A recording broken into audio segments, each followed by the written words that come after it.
Good evening, Ultimate Gamers. Welcome to Monday Night Customs Analyst Desk.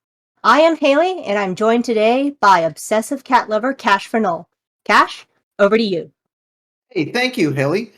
Oh man, have we got two great games for you tonight. First one starting off, we've got Team 1 and Team 2. Just jumping right in. Team 1, we've got the Sivir, the Mundo, the Leona, the Corky, and the Lissandra. And then on Team 2, we've got the Vladimir, the Azir, the Renata Glass, the Ash, and the Ornn. What do you think of these team comps, Haley? They both look pretty well-rounded. We've got engage, we've got damage, we've got peel.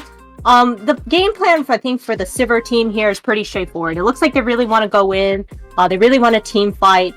Team 2 looks like they have a couple more options. They have good engage with a Shurima shuffle with an Ornn ult, but also some really good disengage options as well with the Renata Glass.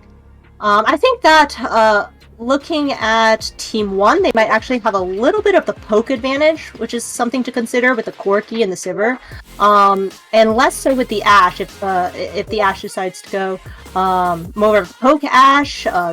Team 2 would have some poke, but otherwise kind of missing off that team. How about you, Cash? What are you feeling? I'm just looking at these team comps, and I'm just surprised, right? Alec is not playing a bruiser. Luminati is not playing a bruiser. Those are two big bruiser players. And on the other side, we've got Cash for some reason on a Corky. And then if we take a look at the bans, I think we sort of can see why we ended up with these team comps.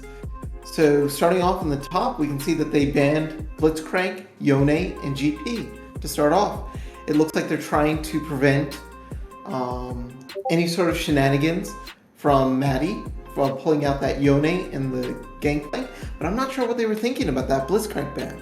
What do you think about that, Haley? Somebody has psychological damage on that Sivir team in regards to the particular ban. We know that historically our Aramers do not respect the bush, especially early, so it's extremely likely that Blitzcrank gets a hook straight off the bat and spirals the game out of control. So I can see it. I think that another concerning factor is this Mundo pick. So there's a lot of magic damage on Team 2. So the only way I see Team 2 killing that Mundo is Ashe. And Ashe is not the best tank killer AD carry in the world. So we'll have to see how that plays out. Yeah, and it looks like the Ashe started off with that arcane comment. Going for that initial setup for Ashe to go that Imperial Mandate build. So who do you think won draft? I'm gonna go in favor my team. I think we won draft, and I think we won draft just because we've got more of a front line. Okay, so you're voting for the Sivir team. I was also on your team, Cash, but I actually was voted for Team 2 because I was really afraid of that Vladimir pick in particular. There's a lot of go-in on the Sivir team and not a lot of protection. So that Vladimir gets in the back line, Borky and Sivir are sitting ducks. But let's see what the audience thought. So it looks like the audience polled 3-1 in favor of the Sivir team as well. So it looks like they've got your back, Cash. Let's see what happens in the game. Go ahead and take it away. So jumping off to our first clip. So starting off, what we can see here is that Vladimir starting off with a standard build, going with that 1 some boots to give him some mobility. Azir is going with the Lost Chapter to keep up his mana. We've got the Renata Glass going a little bit more of a tankier build, but we'll see what sort of Renata decides to do. Got the Tear to deal with those mana issues. Noon Quiver from Ashe, and then Ornn going that standard tank. I'm kind of surprised that he went away from buying those pots. I think those pots might have helped him, but, sort of decisions there. Now I'm going to hand it off to you for topside. Nothing surprising to me on Mundo's team here. A lot of people opting for the classic Aram item start, which we know is OP in a lot of people's opinions. Corki has to basically start here, and the only weird one is Lissandra. Looks like she doesn't really need like Orb of Winter or anything like that. She technically doesn't have mana problem, so all makes sense to me. Cash, you want to bring us in for the play-by-play? All right. So here we go. Red team is kind of posturing. Orange has thrown out his, his little pillar, his little mountain, to sort of put some threat up there. The minion wave's pushing in. See Leona trying to catch somebody. Sivir's going in. Renata catches the Sivir. Oh, but there goes Pious Hippo going in straight in there. Corki runs away. Orange jumps in. We see some poke coming from the Azir. The Azir is not being punished. Leona goes in, but then decides to back off. Vladimir getting some poke off. Sivir, what is Sivir doing? Look at that. Look at all that free poke that they're getting off of them. Mundo is coming in, smacking. Ashe is going down. Oh, but Leona catches a Renata Glass and everybody goes in. Vladimir comes in with his pool. Renata goes down. Oh, but the Ashe! Oh my god! Just the double kill. Taking out the Corki and taking out the Leona. And the Azir goes in. Straight after the Lissandra. Mundo is pushing them back. We've got Vladimir sort of taking the heel. We've got Ornn, everything slowly stabilizing. Wait, but Mundo's throwing out his ult. Wait, Mundo's going in. Oh, there goes his passive. There goes the Ashe ult. There's some pressure. That could have been done. Oh, and look at that Lissandra, not even waiting for the Mundo. So I think that was a story of a lot of in and outs, a lot of engaging, disengaging, re-engaging, a really long team fight. And something that kind of stuck out to me was how many people kind of went for the hero play during this clip. So I think if we roll it back, we'll see that it started off on a double catch. So the Leona does a catch, but so does the Renata Glass. So we do know this is a tank Renata Glass, so maybe she feels a little confident stepping up here. But if we sort of watch how it all unravels here, is it? Oh, there we go. Okay. We can see what actually started this fight. Leona's searching, looking, posturing forward as the tank should. Oh, so right there, the Vladimir actually pops the Sivir spell shield. The Sivir was confident. She has spell shield. She walks forward. She gets some damage on that opposing team, but the Vladimir E, which does some damage, is a good thing to block, but not nearly as important as this Renata Q that snags that Sivir. So in response, we see the Leona engaging at the same time, and that's how the fight unfolds. So the Sivir taking a lot of initial damage here, getting pulled a little bit out of position. The Ornn is that's massive in terms of peeling that there. And we know that the Corki as well started off really low in terms of his health pool. So red team's really low health. Vladimir steps forward, a little bit of a solo play. That's Sivir though. That's Sivir just, I don't know. I don't know what she was trying to go for, but she stepped forward solo. Lissandra and Mundo go in on the Ashe. It makes sense. If a Lissandra gets at least one kill in these fights, it's huge with the Lissandra passive providing so much extra damage this early in the game. But everyone's trying to just trying to get the kills there. Everyone is just so low, but not everyone is committing at the same time. And right here as well, one more hero play from the Azir, trying to go in, getting an Alessandro kill, but doesn't make it. His team not there.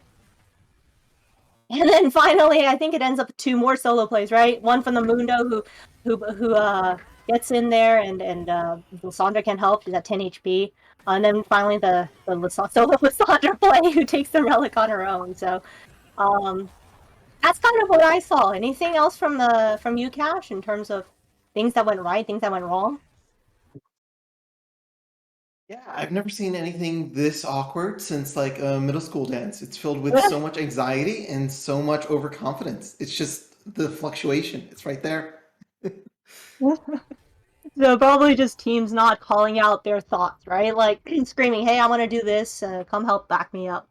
Yeah, and nobody's like respecting the damage that's out there. Like that Ashe just got 2 kills off of nothing. All right, here we are on the next side. So Vladimir has become a big boy. He's got his speed, he's got his boots, he's got his double blasting wands, he's got his mythic completed. Azir is going for that tank killer build with the Leandries. This surprised us. What is going on with this Renata Glass? Building out that tank build, building out that shroud, getting that tier. That's a tanky Renata. And then, the Ashe is running that Can't remember the name of that Kraken item. Slayer? Kraken Slayer. Yes, Kraken Slayer with Runon's Hurricane. And then you've got Ornn. Ornn is building the standard tank item, except for one switch. He went for the Even Shroud as well, focusing more on increasing the damage of his team. And on the other side, you've got Mundo building out a standard build. The Leona, for some reason, picked up that Spirit Shroud. And then, Sivir is going for the standard AD build. Corki has got his Manamune and his Luden, so he's starting to do some damage. And that Lissandra has the shield killing item as well as the Ludens and the healing reduction. Yeah, Anything that stands out? Yeah, that's definitely the Renata build. I don't know why Even Shroud. It's difficult kind of to hit all those Renata Qs. It does work on the ult, but that's one ability. And then I don't know what the rest of it's going to go into. It kind of looks like it could be an Archangels, but we know that, Renata's not really known for doing damage. And then the Runons on Ashe is kind of a concern here. So we know that the Mundo is going to be a problem because he specializes against magic damage, so you really need Ashe pumping out as much AD damage as possible. And we already know she's gimped right now because she's running an Arcane Comet. So I think that a just purely devoted tank killing second item like Last Whisper or Bork would have been a lot more effective because her job really is to kill the Leona and the Mundo. I think the Cal point out on the Leona is also a good one.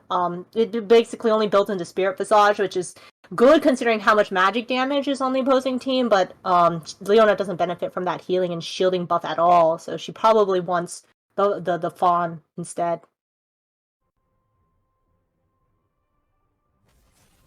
Alright, so red team is posturing. The Ornn is right there.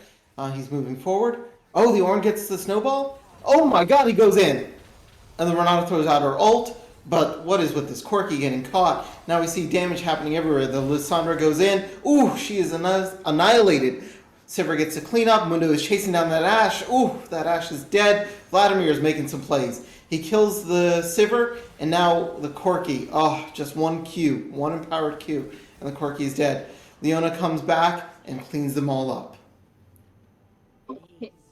So I think that start looked a little goofy, right? The Ornn taking that snowball in at 100 HP. But I mean, it makes sense. We are actually looking at a 5v4 situation here. Leona is way back in base, so it makes sense that the Ornn wants to engage here. At the very least, he gets half his ult off. But unfortunately, the Renata ult is not known to be the best engage tool. It's more of a disengage tool. So when she throws it out, it only hits, I think, a Sivir spell shield and this Corki that decided to walk back into it for some reason. So really kind of a botched engage by the Sivir, by the blue team right here. The re-engage is good from the Lissandra. It kind of looks like it's just going to be a complete wipe with the Mundo chasing down the Ashe. It looks like most people are dead, but like I mentioned at the beginning, Vladimir is a terror for Sivir and Corki. It's really hard for them to kill Vladimir, especially at this point in the game. But Leona shows up from base. Mundo is probably unkillable for this Vladimir at this point in the game, even with just a couple magic resistance items. And eventually he falls.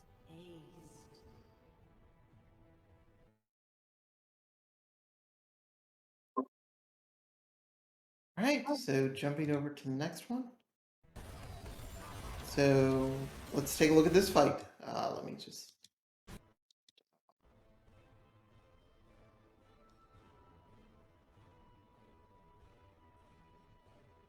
So here they are. They've got more items. There goes in the Leona. I mean, they're putting pressure in. Corki goes in, gets the ult off, separates everybody out. Oh, but that Vladimir is being punished, but that Vladimir pulls. The Corki gets hit again. Oh, but he cleanses it. And then he hits. Oh. Ornn is cleaning up. It just looks like Mundo and them are just going to sort of clean this up. It's not looking too great for blue team right now. Oh, but the Leona goes in. She's going in for the kill. Azir tries to ult, but he dies before he can actually do the damage, and his ult just fizzles. Mundo just cleans up and then just walks away. We're seeing this Renata. She's looking for that Lissandra. She throws out her spell. But Lissandra's just going to take that tower. Yeah, I think that it's very apparent at this point that Mundo is a huge problem. So if red team feels confident to go in because of the package, right? Like blue team should know that that's what they're looking for. But I think that if we rewind just a little bit, Cash, the target of the engage actually is the Vladimir here, right? I think he's the one that the Leona managed to land most of her spells on, and the package goes in. I'm surprised the Vladimir didn't W the Corki package. It's pretty telegraphed. He wasn't stunned at that point, and he basically is 0 HP and doesn't even get to ult. So he's probably the bulk of his team's damage. So not getting any of those spells out means pretty much doom for this particular team fight. And since they're all pushed up all the way into blue team's base, even though the numbers come out even, they have the super creeps and they're able to take the structures and they're able to ultimately close out this game.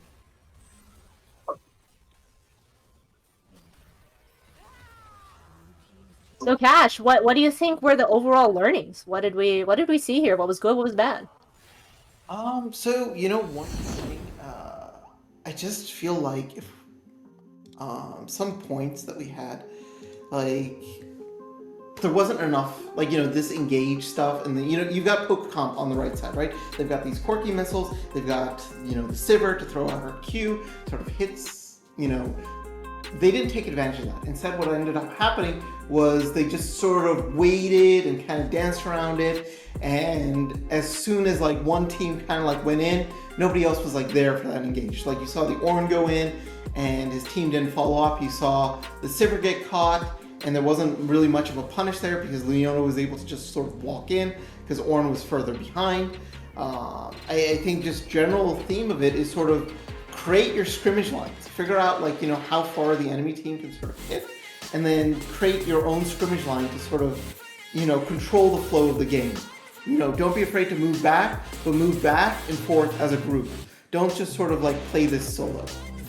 Mm-hmm. Totally agree. I think team communication is definitely something here that needs to be improved across the board.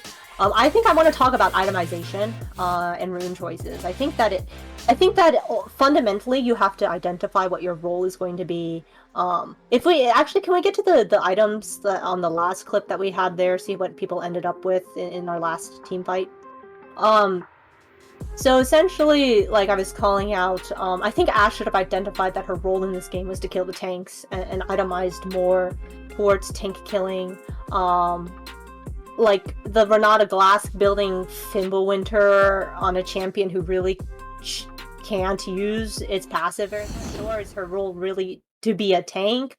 I think these are things that can be called out by teammates as well. Because if we look on the right-hand side, the Leona that was building a cow for some reason, actually switched it up. So she's moving towards a fawn now. So either the Leona recognized her mistake, or one of her teammates called her out on it and helped her down the better path.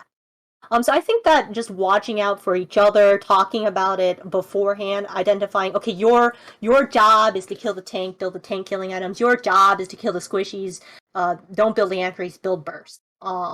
Just things like that is another way to, I think, build better teamwork. And it makes a huge difference in the game as well.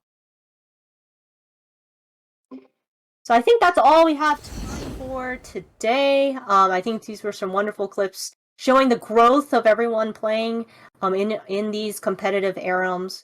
I'd like to thank our production team for doing an amazing job as always. Cash, any last thoughts? Let's keep Monday Night Custom spicy. I love the energy that we're seeing in these games. I love the players who are coming in. Just keep coming back, guys. We love you. We love the content.